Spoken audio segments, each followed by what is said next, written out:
Como eu disse no início do podcast, vamos aproveitar que temos aqui o Leta hoje, do canal Explica Bitcoin, e vamos tentar explicar um bocadinho o que é Bitcoin para quem nunca ouviu falar de Bitcoin ou para quem já ouviu falar, mas ainda não entendeu bem o que é que é. Leta, o que é que tu dirias a uma pessoa que chega ao pé de ti e diz assim, eu já ouvi falar de Bitcoin, mas eu não sei nada o que é isso, não percebo nada disso, não sei de tecnologia, não sei de nada. O que é Bitcoin para essa pessoa? Como é que tu começas a explicar a essa pessoa o que é Bitcoin? Cara, eu vou até contar uma história, porque essa pergunta é a pergunta que é mais fácil e mais difícil de todas. É que nem se chegar para um biólogo e perguntar o que é a vida. Exatamente. Não é vivo? Tipo, não... é difícil. Eu traduzi 80 e poucos textos, eu já escrevi mais de 20 e poucos. Eu juntei os meus textos inteiros para fazer um livro. Esse livro eu fiz todo um encadeamento lógico para pensar como explicar o que é o Bitcoin. Meus textos falam do efeito Cantillon, fala dos desbancarizados, fala do franco-africano, fala, sabe, de várias maneiras, por analogia de explicar o que é o Bitcoin. E aí eu dei para o meu pai ler e mais outras pessoas para fazer o último processo de revisão. No último processo de revisão, meu pai chega e fala, que meu pai, sei lá, professor universitário, acostumado a fazer revisão de artigo, assim, é uma pessoa muito boa para corrigir. Ele fala, cara, tá tudo muito bem explicado, o único problema é que você não explicou o que é o Bitcoin. E é foda, porque é isso, tipo, isso que você falou, que a gente já vem tão no automático que a gente esquece de explicar o simples. Tipo, eu saí explicando como o Bitcoin funciona como uma empresa descentralizada sem CEO, saí falando modelos de valuation do que é o Bitcoin, saí falando uma analogia da corrida do ouro e por que as shitcoins são o ouro de tolo digital, sabe? Saí falando várias coisas e esqueci de falar o que é Bitcoin. E aí eu passei um tempo recente, faz, sei lá, um mês atrás, escrevendo justamente um artigo mais literal do que é o Bitcoin, sabe? Então, não explicar o Bitcoin como é uma forma de armazenar sua bateria, sabe, seu valor numa bateria digital. Legal, uma explicação que você não explicou nada para ninguém. Tipo, sabe, uma explicação que você explica, mas você não explicou, sabe? A pessoa que sabe o que é Bitcoin, não é isso que é o Bitcoin. Você falar o Bitcoin é dinheiro, é uma explicação, é uma das minhas favoritas. Mas, ao mesmo tempo, se a pessoa é curiosa, ela vai falar, não, bullshit, não é só que é dinheiro, eu quero saber mais do que isso. Então, depende do nível de curiosidade da pessoa. Se é minha tia, eu falo que é um dinheiro digital que não pode ser atacado pelo governo, não vai acontecer o plano Collor. Sabe, depende da pessoa. O plano Collor, o plano Collor é muito bom para dar como exemplo, né? Aqui no Brasil, para a pessoa que tem mais de 40 anos, é o jeito mais fácil de explicar valor. Bitcoin é basicamente isso, é um dinheiro que é digital e que o governo não consegue foder. Tipo, é que vocês são europeus, vocês são muito mais protegidos, né? Vocês vivem num ambiente mais estável economicamente. Isso torna mais difícil entender o valor do Bitcoin. Eu lembro ano passado que eu fui para El Salvador, tinha eu e um argentino e 2 alemães no albergue. Adivinha quem não entendia o Bitcoin e quem entendia? O brasileiro e o argentino entendiam que era o Bitcoin. Os alemães que cresceram confiando no marco e depois no euro e tem só estabilidade, inflação de 1% ao ano, para eles é um absurdo pensar que o dinheiro está fora da mão do Estado. Tinha 1%, agora tem 20% aqui também. Então, O euro já caiu abaixo do dólar, já está a 99 cêntimos do dólar. Então, mas para muita gente isso era inimaginável, né? Tipo, é que nem o Renato Amoedo fala, tem gente que vai aprender tomando a pílula laranja, tem gente que vai tomar o supositório laranja. E agora o supositório laranja está chegando. Foi de pego, foi tipo, está de pego já o euro. Há muito, acho que há muito shitcoiner por aí. Sabes que Portugal é um país de muitos shitcoiners, infelizmente. Eu vejo você comentando. Infelizmente aqui em Portugal há muitos shitcoiner e há poucos maximalistas. Mas eu acho que vai ser engraçado ver os shitcoiners todos em Portugal a entrarem na Bitcoin pelo supositório. Que eles vão entender depois das pessoas que são os normes de hoje em dia, porque eles estão contra, né? Eles têm um incentivo para não entender, eles vão entrar depois ainda de várias pessoas que ainda estão de fora. É isso mesmo. O incentivo deles neste momento é só fazer mais euros. E quando eles entenderem que não é para fazer, que a Bitcoin não é para fazer mais euros, a Bitcoin é a liberdade das pessoas, representa a liberdade das pessoas, aí eles já vão tarde demais, já vão ter que tomar o supositório. Eles já vão estar comendo inseto antes de perceber isso. Isso que é o foda. Mas então, tentando resumir um bocadinho, só tentando resumir um bocadinho que é mais. O Bitcoin, justo. Exato. Começar explicando que uma das maiores fontes de confusão, assim, no meu ponto de vista, é que, assim, o Bitcoin não é uma coisa só. O Bitcoin são duas coisas e eles têm o mesmo nome. Então, quem está começando a aprender, cara, isso parece óbvio para a gente, mas existe a rede Bitcoin e existe o ativo Bitcoin. A rede Bitcoin é com B maiúsculo, é o protocolo, a gente instala no computador, a gente faz transações entre nós, a gente faz transação com o Bitcoin com B minúsculo, que é o ativo. Ou seja, essa rede Bitcoin com B maiúsculo transaciona a moeda Bitcoin com B minúsculo. E essa história dos dois usarem a mesma nomenclatura quebra a cabeça de muita gente. Que eu me lembro e não tenho certeza, isso talvez vocês saibam mais que eu, o Satoshi ele fala muito mais em sets do que, quer dizer, ele não fala em unidades de Bitcoin, né? É uma unidade meio que convencionada por nós depois. Não tem uma história dessa? Eu não sou técnico, eu não sei ler o código tão bem, mas já ouvi uma história que no código são satoshis que estão lá, não são moedas de Bitcoin que estão lá. Por acaso eu não tenho. Eu acho que o BAM, não sabes isso, por acaso eu acho que não. Agora não estou a ver se é assim ou não, já não me lembro. Eu ouvi qualquer coisa sobre isso há uns anos atrás. Que todas as unidades são contabilizadas em satoshis, não é? Ele poucas vezes mencionou Bitcoin, mencionava mesmo era satoshis. Exato. Bom, mas isso é ruído, assim, né? Mas se calhar uma boa maneira de explicar a diferença entre o protocolo e o token, ou seja, a moeda em si, no Brasil talvez dizer que o protocolo é a rede Pix e a moeda Bitcoin é o real. Vamos assim, Perfeito. É mais fácil fazer essa comparação talvez aqui na Europa. Aqui na Europa seria a rede como é que se chama? Do IBAN, agora esqueci-me. Swift.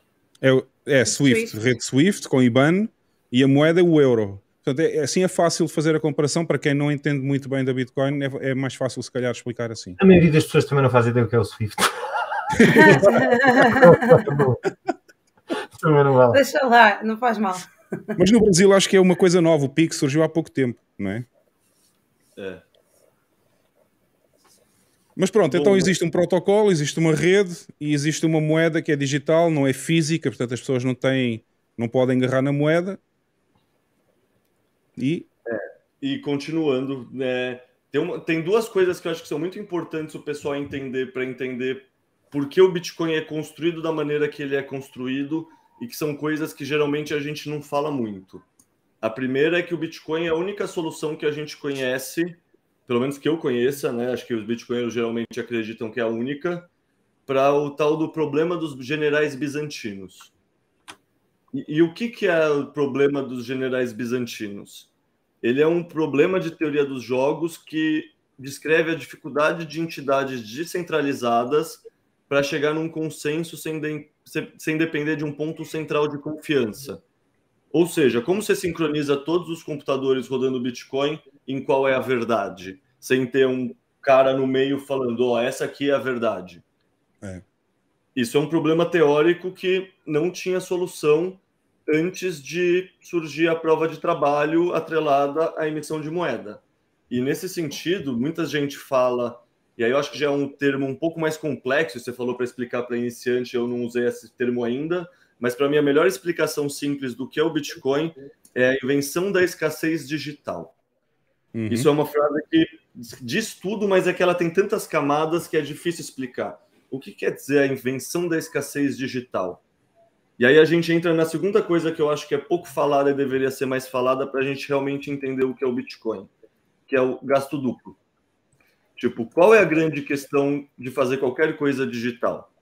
A grande questão de fazer qualquer coisa digital é que você dá Ctrl+C, Ctrl+V. É que você faz copia e cola. Isso quer dizer que como você garante que num dinheiro você só não faz copia e cola se ele está no meio digital também? E isso é uma coisa que, em teoria, chama gasto duplo. No fundo, sei lá, você pode basicamente mandar o Bitcoin, sei lá, Posso mandar o Bitcoin para Carla, mandar o mesmo Bitcoin para o Hugo, mandar o mesmo Bitcoin para o José, se eu tivesse conseguindo fazer o gasto duplo.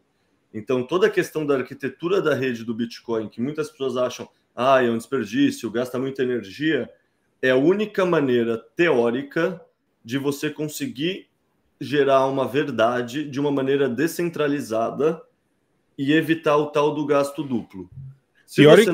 Teórica e prática, não é? Porque... Isso, é a única maneira que já inventaram, que já descobriram. Teórica e prática, porquê? Porque já vimos que o Proof of Stake não resolve esse problema. É só uma fantochada, não é? O Proof of Stake que eles querem introduzir nas outras moedas... narrativa, né? É Proof of Bitcoin. POS, não...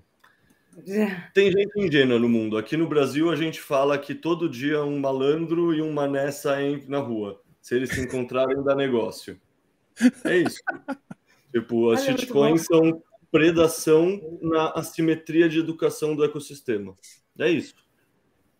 Mas essa parte é interessante. Já agora, Bam e Carlos, se quiserem intervir, também podem intervir à vontade. Não fiquem tanto tempo calados, mas eu acho esta parte interessante o gasto duplo e a escassez digital, porque quando o mundo digital surgiu, foi precisamente a grande revolução do mundo digital, foi a facilidade com que se faziam cópias de coisas que já existiam, portanto, que eram transformadas em digital e depois era muito fácil copiar.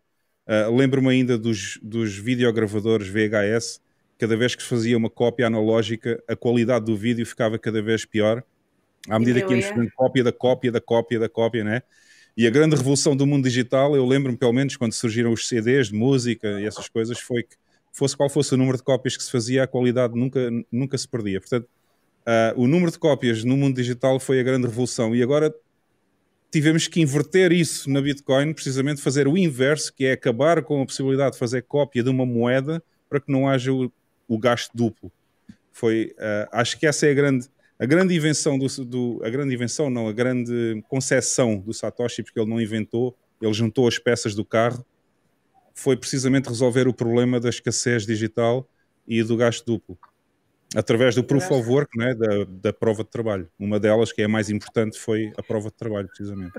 E esse aspecto até é uma grande discussão, não só na Bitcoin, em todo lado. Por exemplo, a fotografia para ser... isto é só um exemplo, uma analogia. Para entrar no campo de estética, a primeira coisa que se debateu sobre a fotografia na estética, para ser considerada obra de arte, em relação à pintura, é que ela tinha essa característica da cópia da cópia da cópia. E então não poderia valer como uma pintura que há um original que não há outro igual. Portanto, essa natureza da duplicidade já é uma coisa que é debatida há muito tempo e realmente o Satoshi Nakamoto foi quem conseguiu. Na realidade na prática, eu acho que até a grande contribuição aí nessa área até acho que foi do Adam Back. Agora ia-me esquecendo o nome do Adam Back. Acho que a grande contribuição do Adam Back para a Bitcoin foi precisamente nessa área do hash e precisamente de não permitir o gasto duplo e do Proof of Work. Acho que ele esteve muito mais envolvido aí nessa área e o Satoshi muito inteligentemente foi buscar essa parte da investigação do Adam Back para incluir na Bitcoin. Aliás, ele é citado no white paper, é a única pessoa que o Satoshi, quando escreveu o white paper, citou no próprio paper, foi o Adam Back. No próprio texto, não é nas referências, portanto, no próprio texto. Sim, não, nas referências não. Nas referências ele tem muitas pessoas. Aliás, tem toda uma história da economia e não só. Mas olha, temos aqui o Márcio Valente a dizer que com 10 euros consegue gastar 2 vezes 10 euros em Bitcoin. É normal. Explica lá isso, Márcio. Explica lá como é que faz isso. Portanto, temos então as duas grandes revoluções que a Bitcoin trouxe, que é dinheiro descentralizado, que não é controlado por nenhum Estado. Temos a escassez digital, que foi um problema muito grande, que foi criado precisamente quando apareceu o mundo digital e agora tivemos que andar para trás, digamos assim, entre aspas, para conseguir acabar com a possibilidade de cópia no mundo digital, que é a escassez digital, para que o dinheiro não perca o valor, não é? Porque se nós pudéssemos copiar as Bitcoins todas que temos, as vezes que quisermos, a Bitcoin não valia nada, obviamente. Que, aliás, é o que eles fazem no mundo fiat. Não é?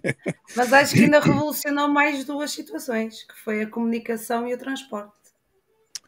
Certo, o protocolo resolveu o transporte, sem dúvida, e a comunicação, no fundo, porque acho que as transações de dinheiro são comunicações entre pessoas. Portanto, aí, sem Claro dúvida. que sim, a comunicação é uma forma de comunicação.